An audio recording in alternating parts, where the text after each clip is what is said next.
back in, he got ourselves in front. Just, so I think everybody's so flat and disappointed with the officials today, and yet sometimes it seems a bit like sour grapes or looking for excuses. I just think very early on in this game he's made some real strange decisions that annoyed all the supporters in the stadium and both benches, and then he gives a penalty that I watched it half a dozen times back. I'm not sure there's any contact. I think the boy, even if there is a slight contact, the boy dives over. I'm just watching it back, there's 5 men in his eye line, he cannot see that. There's literally 5 men in the way, and yet he gives a penalty. And yet I watched Bradley Dack get hauled to the ground down the other end, and he plays on. It's so a little bit frustrating, but the bigger picture for me is the team, is the effort, is the desire, is the way they play, and I've called it before to you, is that, you know, they expose their soul really. They put themselves out there to go and run. You know, I watched like Smallwood, for instance, who's not a silky athletic footballer, and yet he gives you every single drop of ounce of sweat he's got there. It's amazing to watch them really, and give them another 3 days and they'll be doing it again. And so they deserve a lot of credit. And yet a point, yeah, does it feel a bit like Groundhog Day? Yeah, a little bit. But I do feel we deserve more, and as the season unfolds I hope that it evens itself out and we can win some games that we maybe don't deserve to. You had to look at the squad today, didn't you? You've had some issues today, not more so than just after you make a substitution that you have to make another one with immediate effect. Listen, David's sitting with me. David knows Ryan now. I mean, Ryan's an amazing human being, and, you know, a fantastic guy. You can see I'm making a defensive substitution. He's got to wave his hands and come running over and say, "Whoa, don't make that change, I'm really struggling here." He said he waved over. I never saw him waving over, and yet, listen, that's football. If anything, you give Rodwell an opportunity to play, and I think Rodwell is athletic, he's tall, he's big, he's smooth with the ball. We just have to get him up to speed and give him some opportunities, and so he got an opportunity today. He played 55 minutes in the Carabao Cup during the week, and he won't be far away. That said, I'm hoping Mowbray Wednesday, possibly, definitely by the weekend. Derek Williams' suspension's finished, and so we've got some decisions defensively to make, but yeah, I thought they were good today. I thought we competed against a team whose only ambition this year, having discussed it at length with them over Brereton, the only reason Brereton's here is they don't think it's quite ready to be in a team that can win the league. So they are trying to first or second in this division, and let's see. We showed that we can compete with them. You lost Nyambi to injury. Did you lose Evans to injury as well? Yeah, well, I was going to take Richie off, and Corey came rushing over like I would have hoped Brian would have done, and told me that he was feeling a niggle. His hip was really sore.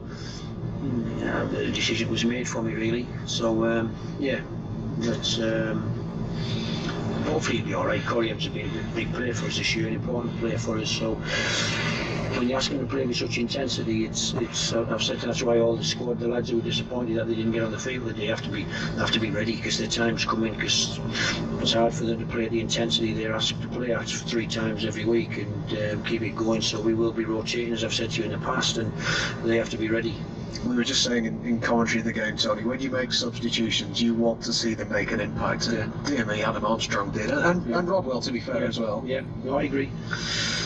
Adam was a bit disappointed. I had to put him on the right in the last 5-10 minutes because he thought he was having some joy down this side of the pitch. Really, I just wanted to shout at Rothwell really to make sure he could get up to speed, because as a sub coming on, sometimes it'd take your breath away if you were expected to get into that melee right away. And with me shouting in his ear, it would have made him run a bit more and get stuck in a bit more, whereas on the far side I wouldn't have been able to influence him. I don't think Armstrong can hurt anybody with his dynamic speed and driving inside. He's playing against this boy Yanko, who's really fast today, and yet he drove inside him like he wasn't there and past him. So did you mean it? Of course he did. Of course he did. Would you have meant it, done it? Oh, you know, yeah. like, definitely. I was telling him to cross it from everywhere. Of course he did. I've said that to the kid. Don't you ever even think about it was a cross.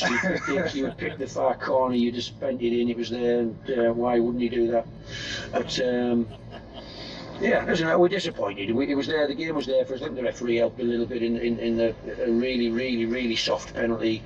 But we played against a good team. You can see that they're good on the break. They've got good footballers who can pick the right pass. But for the vast majority of the game, we give them more than a good game, and disappointed we didn't get all 3 points. And we thank you for joining us. Just one final one from me, and then he might have a couple for you. Actually, is you know, you've always said that your players in the squad will get opportunities. Yeah. There will be opportunities now, won't there? If you're going to have to do without Nyambi, you've had to do without Mowbray already. Yeah. There will be players going out of the team at this stage of the season because of the games coming thick and fast.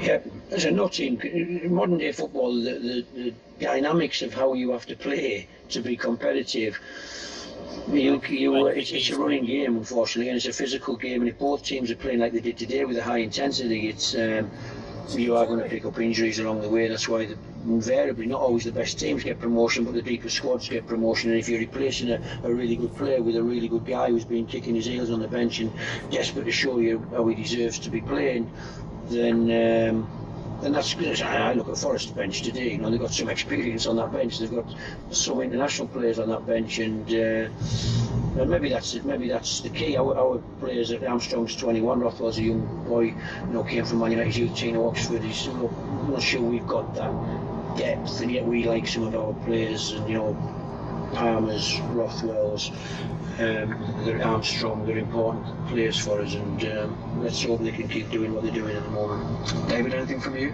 No, just the biggest thing for me that the last couple of home games really. Yeah. You're watching the game. You obviously not got nothing to fear, huh? No, I think the league is showing us. I watched the games on the TV last night after watching the 23s. 2 draws. Leeds United look good, of course. They had 20 odd shots. They're very dynamic, and if anything, I look forward to the day we play Leeds to see how dynamic they are compared to the team that we can put out on the day against them. And yet you feel that they play forward. They get lots of men forward. They put the ball in and around your box. They're clever footballers. They won't be far away. Middlesbrough do it totally different. Not bothered about possession of the ball.